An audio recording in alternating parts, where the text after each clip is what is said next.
Welcome back to Ozarks Fox AM. It is great to see our friends Liz and Angela from the Missouri Flower Exchange, and they're also going to be at the Butterfly Festival starting tomorrow. It's great to see you, ladies. Good to see you guys. So tell our viewers, because I am actually new to learning about this, the Missouri Flower Exchange, what it is and what you do.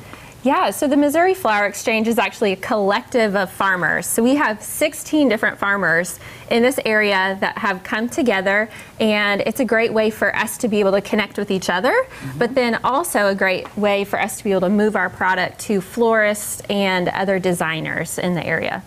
Oh my goodness, these are so beautiful. They make me happy. Look, I'm almost covered up with flowers. There's so many here. Now let me ask you, do you also share seeds with each other too, so that you can all grow different things? How does it work? Well, we all are our own individual businesses. The collective's purpose is to help get more sustainably grown flowers in the hands of the consumer, and we're focusing on moving it wholesale to get into the florist's hands, floral designers, local grocery stores, anything you name it, because the floral industry is $1 billion industry, and 80% of flowers bought and sold in the United States is flown in from other countries. And oh, wow. Which is astounding. Yeah, which is crazy that we can grow a lot of those here. And they're also heavily doused in pesticides and other chemicals. And these are all chemical-free, sustainably grown, so it's also good for the environment and pollinators like butterflies. So you're really helping local Missouri businesses, like the farmers here, which is important. And look at all these varieties. Like, you could grow a lot of plants here in Missouri that maybe you thought you couldn't grow. And you guys are kind of like cycling them in and out. You start in the spring, maybe you start in a greenhouse. How does it all work? Yeah, so we start a lot of these hardy annuals in the fall. So you put them in the ground. You don't necessarily have to have cover over them. They just can survive the winter, and then they bloom up as the weather starts to warm. And so it's really interesting, and it's not anything new. People have been doing it forever, but it's just kind of bringing that back into play.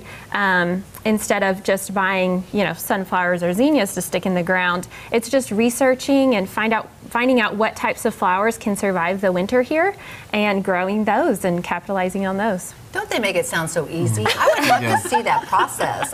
Look at this. I planted some sunflowers about a couple weeks ago. Yeah. Now, how long am I going to have to wait till I can see some?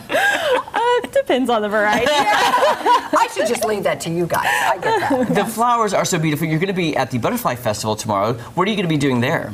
Oh, you go ahead. Oh, we're going to be selling mixed bouquets, kind of like those over there, from all of our flower farms that are part of the collective, and also helping to educate the end consumer about sustainable flowers and locally grown flowers, because we're all about supporting local business, increasing just revenue for farmers, and supporting our local economy.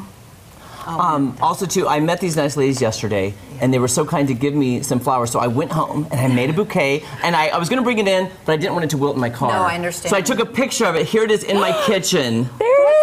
Awesome. Oh, that's gorgeous. I love like a wildflower bouquet. Yeah, me too. I went up to my craft room and I got some ribbon and I made a little bow, and it looks great in my kitchen. That's beautiful. Yes, it And does. that's what's fun about these mixed bouquets, is that you can take them home and design with them, or you can just stick it in a vase and let it go. So they're really fun and versatile like that. So good job. Thank you. Awesome. It made me so happy, because we always talk about flowers make you happy. Oh, totally. Absolutely. I buy myself flowers all the time because they do. They really do. Now, so people will be able to purchase these? Yep, tomorrow. Tomorrow at the Butterfly And Festival. guess what we've been What's talking that? about? Men like flowers too, and Father's Day Sunday. Oh, I should get my dad a bouquet. So if you're at the Butterfly Festival, bring Dad, buy him some flowers, and you're also helping local farmers. Isn't that wonderful? Absolutely. That is so great. I do love this so much. Now, are you guys farmers, like your generational farmers? Your family's done it, or is this something new for you?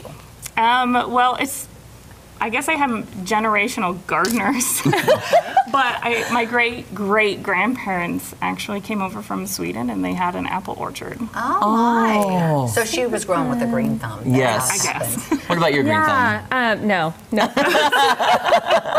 But you enjoy it though. Oh yeah, absolutely. And I've loved it. But no, there's no farmers in my family. And really everybody comes from different types of backgrounds. So some had lots of experience growing, as they grew up and had families that did it, but some just really appreciate and love, sustainable growing and have just researched and learned along the way. So I love that. yeah. I was talking to somebody yesterday and I know this is what you do for the business, but she was saying, nobody's coming to my yard cutting my flowers. And it's like, because it is like when you take the time to grow it, you're attached to it and you want to keep it. Is it hard to cut them and put them in these beautiful packages? Not when you know there's more coming. Right. And that's, you kind of grow them to a point where you've got more coming all the time. And it is kind of hard at first, I think. It is, but then when you realize that you're going to be swimming in flowers by the middle of the summer, it's like, just let's move it out. It's harder for you and I, Jeremy. It is harder for me. Yeah, it is like, that is my baby. That's why we buy their flowers. And I do love that there's no pesticides or anything like that. People don't think about those things, but that's a wonderful thing.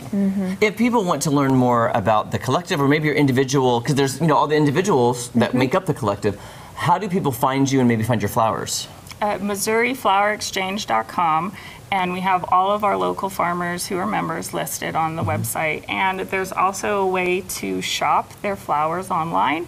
It's through rootedfarmers.com, and it's basically Etsy for flowers, and it was created by a flower farmer, so it's pretty awesome. And information on how to sign up for that, it's free to sign up, is on our website. That's amazing. All right, you're going to be at the Butterfly Festival tomorrow. What time?